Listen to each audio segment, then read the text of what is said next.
The first sign was so small I almost missed it. It was a text tone. Her phone buzzed at 2:17 a.m., just once. A tiny vibration that probably would have gone unnoticed if I hadn't been in the kitchen, drinking water in the dark, unable to sleep. I looked down the hallway and saw the glow from her nightstand. She was sleeping soundly in our bed, curled up like nothing in the world was bothering her. But that screen was still lit and something told me, look. I walked into the bedroom, silent, bare feet on cold wood. Her phone was face up, and I saw a preview of the message before it disappeared. Still thinking about last night. Can't wait for the next round. It was from someone named Nate. I stared at it for a long time. My heart wasn't racing. It wasn't shock. It was something else. The kind of stillness you feel just before a thunderstorm hits. I didn't wake her up. I didn't touch the phone. I just walked out of the room, sat in the living room, and stared into the dark. That moment broke something in me, but I didn't react. Not yet. I needed to be sure. I needed to know that I wasn't going to accuse my wife of betrayal without hard, undeniable evidence. Madison was always a sweet talker, always had a way of twisting things, laughing things off, turning guilt into fog. But I'm not stupid. I'm not naive, and I wasn't about to be played. The next few days were a quiet war. I started watching, listening. She didn't notice. Madison had gotten sloppy, or maybe she thought I was too dull, too trusting, too wrapped up in my work to ever suspect a thing. Her phone was always in her hand now, face down on tables. She'd laugh at texts, swipe them away when I glanced. And those networking events started happening every Thursday without fail. One night, she came home late again, this time smelling like a mixture of cologne and cheap hotel soap. Her hair was damp, not from rain, not from a gym shower. I knew that smell. She kissed me on the cheek, didn't even look me in the eye. So I did something I never thought I'd do. I cloned her phone. It wasn't hard. I work in cybersecurity. Madison has no idea how easy it is to mirror someone's messages with the right software and 2 minutes alone with their device. I synced it to a burner phone and waited. The first message I saw made my stomach twist. Nate, you left your necklace in the sheets. I kept it. That was the confirmation. Not a suspicion. Not a maybe. Just fact. They were together. In bed. In a place that wasn't our home. And she left something there. Casual. Familiar. Like it wasn't the first time. Like she'd done this before.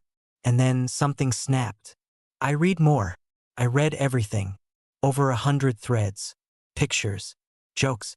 Inside phrases. She sent him selfies in outfits she never wore for me. Called him pet names. He called her his firecracker. Talked about her body like it belonged to him. And she loved it. She fed it. There was a picture of her biting her lip, taken in our kitchen with my coffee mug behind her. My wife, in my house, sending flirty pictures to another man while I was at work trying to pay the mortgage. I didn't sleep that night. I just stared at the screen, watching her words, her secrets spill out one after another. She wasn't just cheating. She was thriving in it. She loved the thrill, the double life, the danger. And all the while, I was the loyal idiot mowing the lawn and fixing leaky pipes, thinking we were just in a rut. The next morning, I made coffee, set it on the table, and watched her come down the stairs in her robe, yawning like a princess. "Morning," she said, leaning over to kiss my head. Pulled away. She blinked. "What?" I looked up at her and said, without blinking, "Let him know you'll be free next week. I'll handle the divorce papers." She froze, hand still in her robe pocket. Her mouth opened slightly, eyes wide like she couldn't compute what I just said. "Wait, what?" Her voice trembled. Not from shame. Not from remorse. From fear. She knew. She knew I knew. And that's when everything really began to unravel. There was a full 5 seconds of silence after I said it. 5 long, slow seconds where the air felt heavier than stone. Madison didn't blink. Her hand tightened in her robe pocket, her breathing shallow. I saw her pupils dart. She was calculating, not regretting. Not even close. Just scanning for an angle. Like she was watching a board game tip over and trying to remember where all her pieces had landed. "Wait, what are you talking about?" she finally asked, voice high, light. "Fake. So fake." That tone she used when she was trying to joke her way out of a speeding ticket or lie to the barista about her name just to hear it yelled differently. She was still hoping this was bluff. Hoping I'd fold. I didn't blink. "I've read every single message," I said, steady. "Every picture. Every plan. Every lie. Nate's a very expressive guy." Her mouth opened again. Closed. Then, like flipping a switch, her whole face changed. Soft lips pulled into a hard line. Eyes narrowing. The warmth in her voice gone. "You had no right to go through my phone." There it was. Not an apology. Not a question. Not even panic. Just pure, boiling defense, like I was the villain. Like my betrayal somehow outweighed hers. I didn't respond. Just sipped my coffee. She stepped closer, robe swinging slightly at her knees. "You think snooping gives you some moral high ground? That's disgusting, Tyler." I stood up. I didn't raise my voice. I didn't throw anything. But I stepped forward until we were only a few inches apart and said, "You sent him a picture in our bed, wearing my shirt. That's not disgusting." She looked away just for a second. That was enough. And then she smiled. Not out of joy. It was the kind of smile you give a stranger right before you punch them in the gut. "You haven't touched me in months," she said flatly. "You've been checked out. Distant. Cold. Maybe if you were a husband instead of a roommate, this wouldn't have happened." That hit harder than anything Nate could have texted. That wasn't just deflection. It was a scalpel aimed at the one part of me that still blamed myself for the distance between us. But the truth? I had pulled away. Not out of boredom. Not out of neglect. I'd pulled away because she already felt gone. I just didn't want to admit it until now. "So it's my fault," I said, voice like stone. She shrugged. "You made it easy." And in that moment, not when I read the messages, not when I saw the photos, but right then, I felt the love die. Like watching a fire smother itself into cold ash. I looked at her and saw a stranger. A manipulative, cruel, selfish stranger wearing my wife's skin. I didn't yell. I didn't beg. I picked up my phone, scrolled to the file labeled "Divorce Initial Docs," and slid it across the table to her. "You can stay at your sister's tonight," I said. "You've got until the end of the week to get your things." Madison stared at the file like it was venom. "You're serious?" "I was never more serious than I am right now." Her face twitched, just for a moment. A flicker of loss, confusion, maybe even realization. But then it vanished, replaced by that mask she wore so easily when she wanted to stay in control. "You'll regret this," she hissed. "You're throwing away almost a decade." I looked her dead in the eye. "No, you did." And then I walked past her. Behind me, I heard her whisper something. Maybe my name, maybe a curse. I didn't care. I went to the bedroom, shut the door, and for the first time in months, slept like a man who knew exactly what he needed to do next. She was gone by morning. No note, no message, just silence. The guest room door was wide open, a drawer half emptied, a few hangers missing from the closet. She took her essentials, her favorite perfume, that gold necklace she used to say was sentimental. Though now I wonder who gave it to her. The sheets were still warm. The air still smelled faintly of her shampoo. But the house, our house, finally felt like mine again. I sat at the kitchen table, staring at my phone. I had it all, every screenshot, every time-stamped betrayal. I'd already forwarded everything to my personal lawyer the night before, along with the preliminary divorce filing. I wanted to be fast. I wanted her to feel that speed. No waiting, no tears, no second chances, just consequences. Around noon, I got a text from her sister, Kayla. "Kayla, what's going on?" Madison showed up crying but won't say anything. "Did you guys fight?" I didn't respond. I didn't need to. Madison would spin her story. She always did. She'd twist the facts, position herself as the victim. Probably tell Kayla that I'd turned cold, stopped caring, or invaded her privacy. What she wouldn't say is that she was balancing two lives like a circus act. One foot in our home, one in a stranger's bed. Around 3 p.m., the phone rang. Madison. I stared at her name on the screen. Didn't move. Let it go to voicemail. Then again. 10 minutes later. Again. Again. On the fourth call, I answered. Nothing. Just breathing on the line. Then her voice. Small. Tight. Rehearsed. Can we talk? No. Pause. Please. Just. Let me explain. You already did. In 100 texts. To Nate.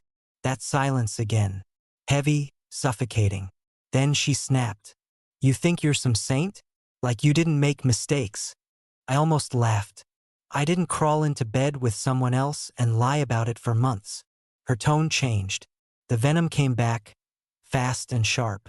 You're being dramatic. Dramatic. I snapped, standing up from the table. You cheated, Madison. You lied. You played house with me while you were playing dress-up for him. You made me feel like I was the problem while you were sneaking around behind my back. That's not drama. That's just the truth. She started crying. Loud, choked sobs that I used to care about. But now, they sounded hollow, mechanical, like she was crying for herself. Not for us. I made a mistake, she whimpered. I didn't flinch. No, you made a series of choices, over and over. That's not a mistake. That's who you are. She said nothing after that. So I hung up. That night, I took our wedding photo off the wall. The one where she's laughing, eyes closed, leaning into me like I was her whole world. I stared at it for a long time. Not with sadness. Not with hate. Just disappointment. A quiet, dull ache for what could have been. If she had just chosen me instead of chasing whatever thrill she thought Nate gave her. I didn't smash it. Didn't burn it. I just took it down, wrapped it in a towel, and put it in the back of the hall closet. By midnight, I was alone. No buzzing phone. No lies. Just the sound of rain tapping the windows and the steady hum of the fridge. For the first time in a long time, I felt something close to peace. Temporary. Fragile. But real. 3 days later, I got a knock at the door. I wasn't expecting anyone.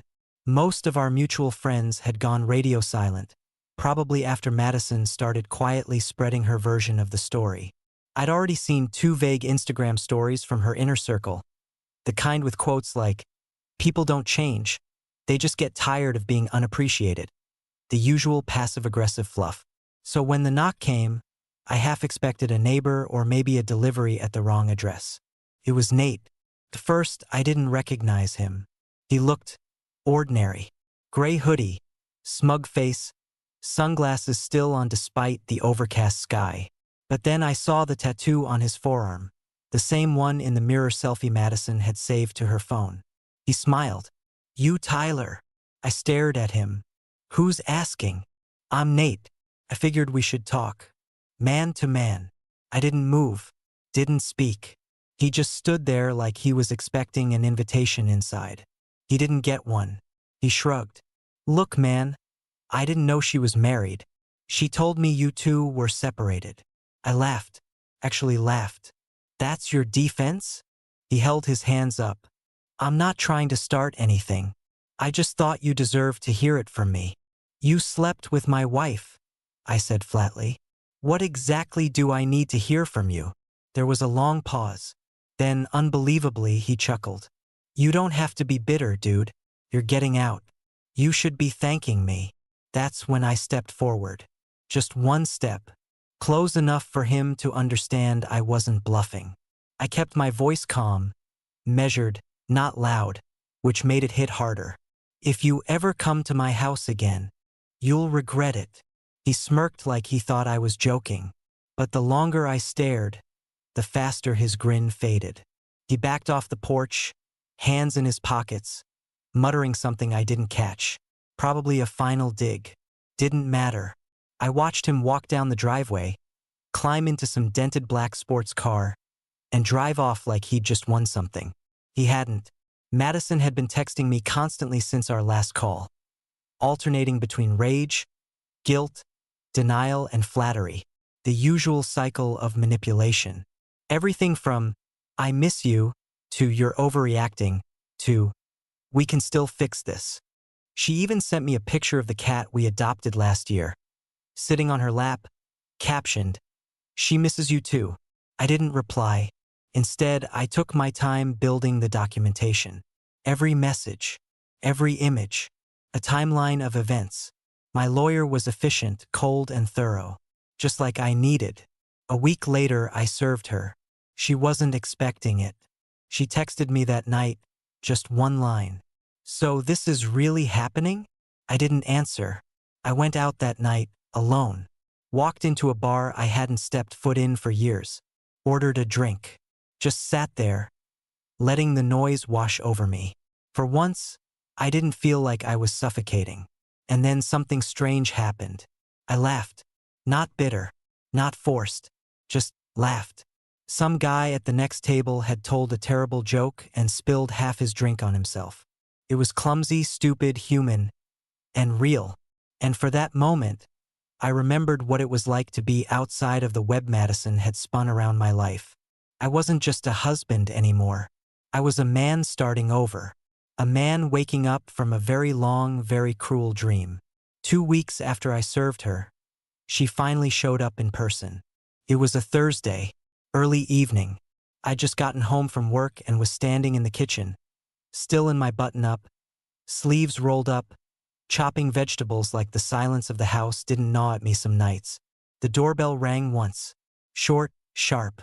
I didn't even have to check the peephole. I knew. I opened the door slowly. There she was, Madison, wearing her fake sincere face. Hair done like she'd just come from a meeting. No makeup, as if to say, "Look, I'm vulnerable now." Holding a manila envelope like it held something important. She smelled like nostalgia and manipulation. That soft perfume I used to associate with date nights, not double lives.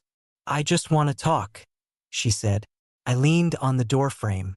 "We've talked. You lied. Then you cried. Then you blamed me. What's left?" Her eyes flicked to the ground. "Can I come in?" "No." She blinked like she hadn't expected that. Like she still believed her presence alone gave her power. Didn't. She held out the envelope. "It's everything. Passwords, documents, bank info. I figured you'd want to separate things cleanly." I took it but said nothing. She lingered. I didn't move aside. Madison sighed. "Do you hate me?" "I don't know if I care enough to." That hit her. I saw it. Not because it was cruel, but because it was true. Hate takes energy. She didn't deserve mine. She hesitated. "You really think I'm just some villain?" I tilted my head. "You want me to say you're complicated? That you had your reasons? Sure. But none of them undo what you did. And none of them make you good." She scoffed, suddenly angry again. Like being caught wasn't enough. She still wanted to win something. "You think you're perfect? You think you were easy to live with?" "No," I said, voice level. "But I never stopped being married." And that shut her up. She didn't cry this time. Didn't plead. She just stared at me like she was searching for something in my face. Maybe the man she thought would always forgive her. Maybe the fool she used to control. But all she saw was a locked door. Literally and figuratively. "I loved you," she said finally. "Then you should have acted like it." And I closed the door. I stood there for a long time after that. Envelope still in hand. Her scent still in the air. My reflection staring back at me in the glass. Not broken, not bitter. Just done. Inside the envelope was everything she said. Passwords, joint account access, her signature on the property release forms. It was all too easy. I wondered if this was guilt or just her way of wrapping things up before skipping ahead to the next chapter of her life. The one where she tells her friends she left a toxic marriage and paints herself as the survivor. Let her. The truth lives here with me. I moved her last remaining things into 2 boxes. one for trash, one for drop-off, and then I changed the locks. There was no grand meltdown, no dramatic goodbye, no 3 a.m. calls begging for reconciliation. Just slow, suffocating quiet. The death of something that had already been rotting for months. And me no longer mourning it, just breathing again. The silence after Madison left wasn't peaceful. Not at first. At first, it was a different kind of noise. The kind that creeps into your bones late at night, whispering reminders of everything you lost, everything you missed, everything you should have seen. I'd wake up at 3:14 a.m., like clockwork, reaching for a weight beside me that wasn't there anymore. Then I'd stare at the ceiling, trying to figure out if I was angry or just hollow. I kept the house clean, obsessively, wiped the counters twice, vacuumed rooms I barely walked into, organized the garage, polished the door handles. Not because I cared, but because chaos was Madison's playground, and order was the only thing I could cling to. And still, she found ways to try and crawl back in. A voicemail on a Tuesday night. Her voice quiet, calculated, pretending to be lost. I keep remembering your lasagna. I miss how you made it with the extra basil just for me. Dumb, right? I deleted it. 2 days later, she emailed me a picture of a ceramic mug we'd picked up from a trip to Colorado. The one she swore was hideous in the cutest way. She wrote, "Found this in one of my boxes. Thought it should be with you." She left it at the edge of my driveway. I tossed it in the trash without even looking at it again. And then came the worst of it, the message from her mother. Madison had dragged her parents into it. Claimed I gave up on the marriage. That I changed after the second year. That she tried everything. Her mother sent me a long, emotionally manipulative email asking for a civil conversation and hinting that maybe this wasn't entirely Madison's fault. I didn't respond, because what none of them knew, what Madison refused to tell them, was how many times I had tried to hold this thing together. How many dinners I'd cooked when she came home late and distracted. How many nights I'd reached out only to be turned away. How many hours I'd spent wondering what I did wrong. When all the while, she was building a second life under the same roof. But people like her, they don't tell that version of the story. They tell the one where they're misunderstood, neglected, broken-hearted. And they surround themselves with people who are too naive or too comfortable to ask for receipts. So I stopped explaining myself. I focused on the pieces of me I'd left untouched for years. I went back to the gym, ate better, cleaned up my office, restarted the side project I had shelved for almost a year, reconnected with 2 old friends I'd lost during the Madison isolation era, as they called it, the time when she subtly pushed them out because they weren't the type she could impress. And slowly, I started remembering who I was before all of this. Before the gaslighting. Before the walking on eggshells. Before the woman I married turned into someone I wouldn't trust with a paper cut. One night, I found myself sitting on the couch, no TV on, no phone in my hand, just existing. No tension in my shoulders. No dread in my gut. No wondering if her smile meant something or if her silence meant everything. Just me, breathing, alone. And for the first time in years, I wasn't lonely. I was free. I didn't expect to run into her again. Not in public. Not with him. But the universe has a cruel sense of timing, and it delivered that moment with surgical precision, slicing open the part of me I thought had finished bleeding. It was a Saturday afternoon. I'd gone to pick up coffee and groceries. Normal routine stuff. The weather was decent. The streets were busy. And I had just stepped out of the bakery when I saw them. Madison and Nate, walking hand in hand like they hadn't blown up 2 lives just a month ago. She wore the scarf I bought her 2 winters back, the one she claimed wasn't her color, and stuffed in a drawer. He had that same smug smirk he wore the day he showed up at my door. They were laughing at something, probably a joke she used to tell me, probably the same lines she recycled, over and over like her lies. They hadn't seen me yet. I had about 3 seconds to turn and disappear before she looked up and our eyes locked. She froze, mid-step, like I was a ghost that had materialized in the daylight. Nate looked at her, confused, then turned and saw me. I didn't flinch, didn't sneer, didn't blink. I just stared. Madison, always the performer, tried to play it cool. She dropped his hand, adjusted her scarf, tilted her head slightly, the body language of someone still trying to maintain leverage. "Tyler," she said, like we were bumping into each other at a reunion, not standing in the wreckage of a marriage she torched. "Madison." Nate gave a half nod. No words. He looked uncomfortable, which was good. She shifted her weight from one leg to the other. "Didn't know you still came here. I never stopped." That landed. Her eyes narrowed slightly. There was a long, thick silence. People passed by, not realizing the emotional collision unfolding on the sidewalk. And then, as if she couldn't help herself, she said it soft, smooth, laced with something bitter. "You look good." I didn't smile. "Divorce will do that." Nate coughed, like he wanted to be anywhere else. Madison gave him a quick glance, but he didn't move. Just stood there, arms limp, like he wasn't used to being ignored. "You really just cut me off," she said quietly. "Like I was nothing." "You made yourself nothing," I replied. "I just accepted it." I saw it then, the tiniest twitch in her jaw, like she wanted to fight, or cry, or say something clever. But she didn't, because she knew. She had lost. And worse, she hadn't been missed. I nodded once, stepped past them, and kept walking. Didn't turn around. Didn't need to. I heard Nate say something like, "What the hell was that?" But her answer was drowned out by traffic. Back in the car, my hands didn't shake.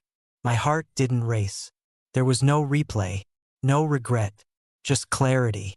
Closure doesn't always come in soft words or letters or apologies. Sometimes it walks past you wearing your old scarf, holding the wrong man's hand.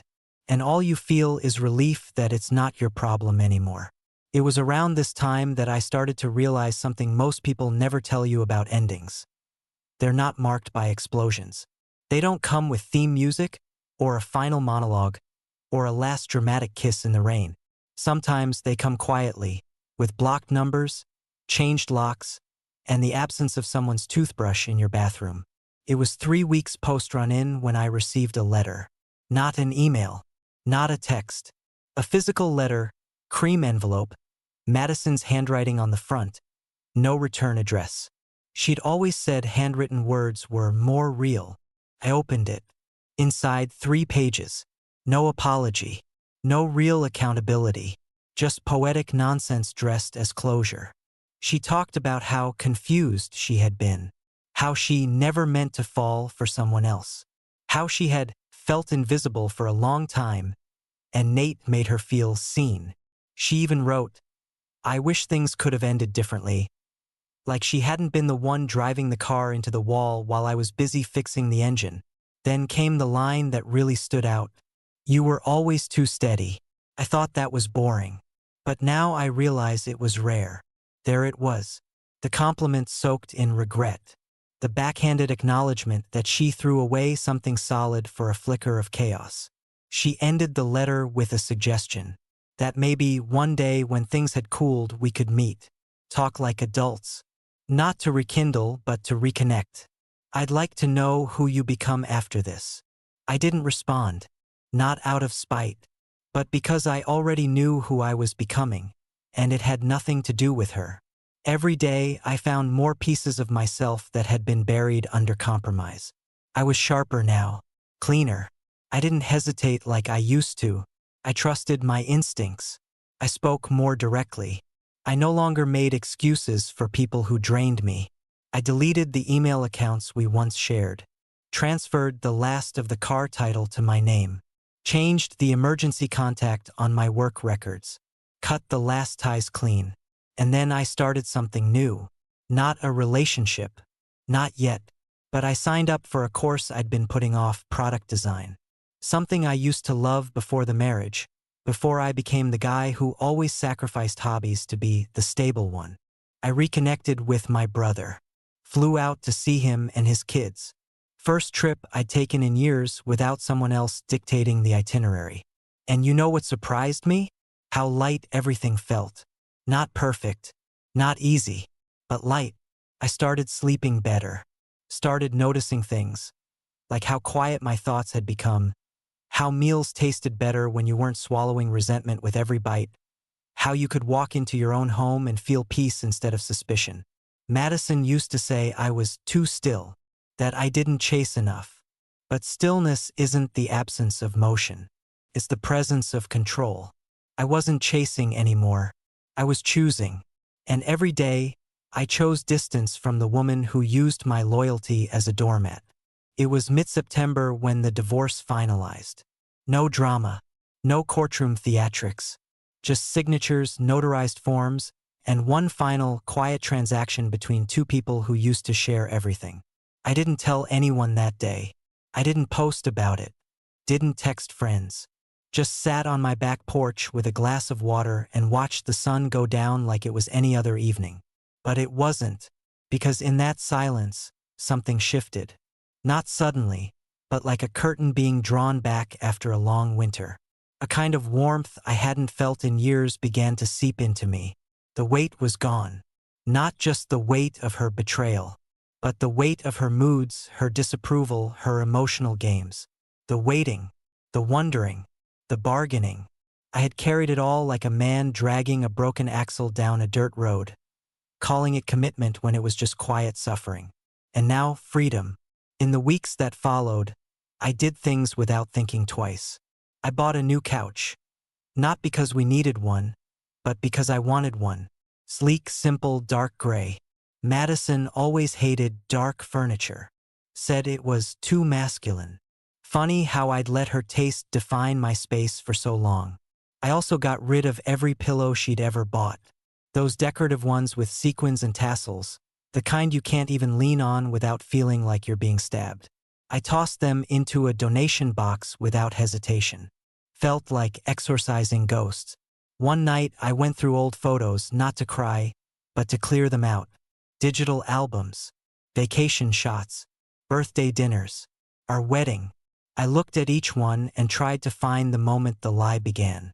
Tried to trace her smile, her touch, her eyes. See if there was something I missed.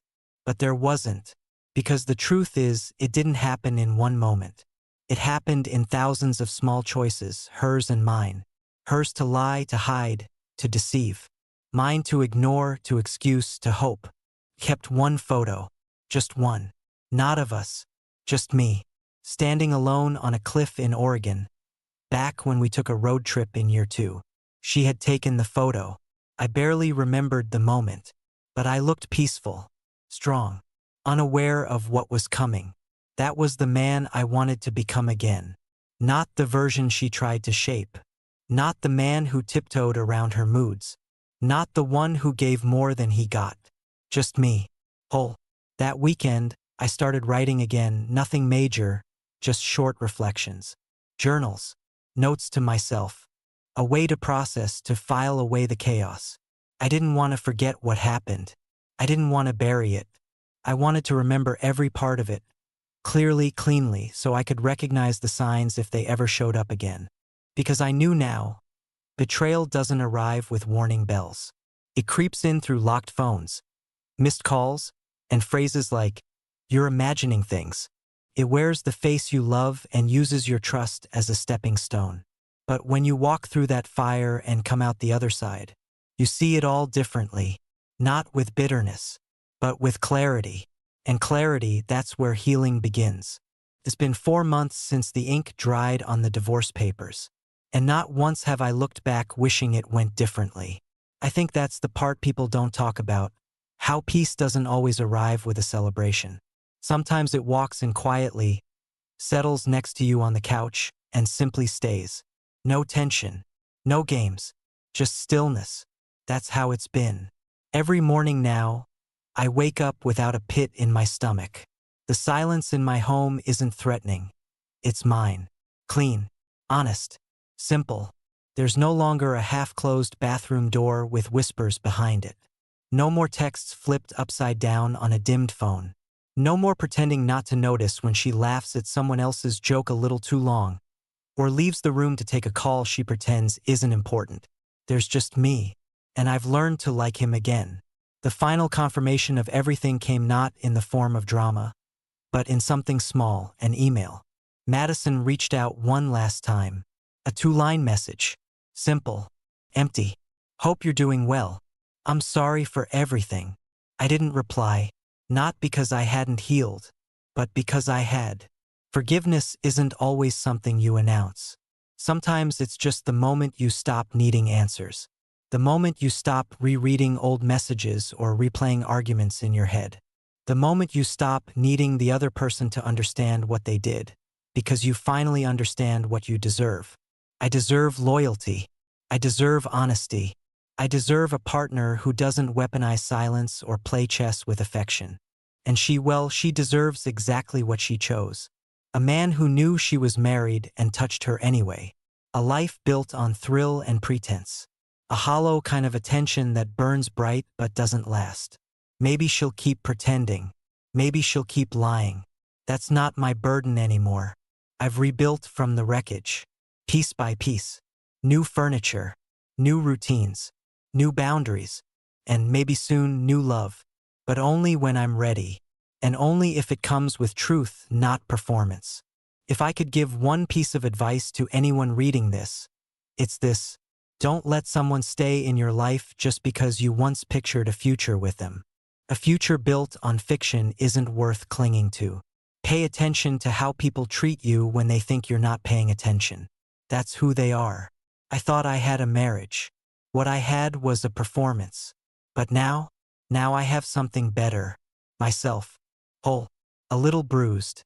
But no longer blind. And that's everything.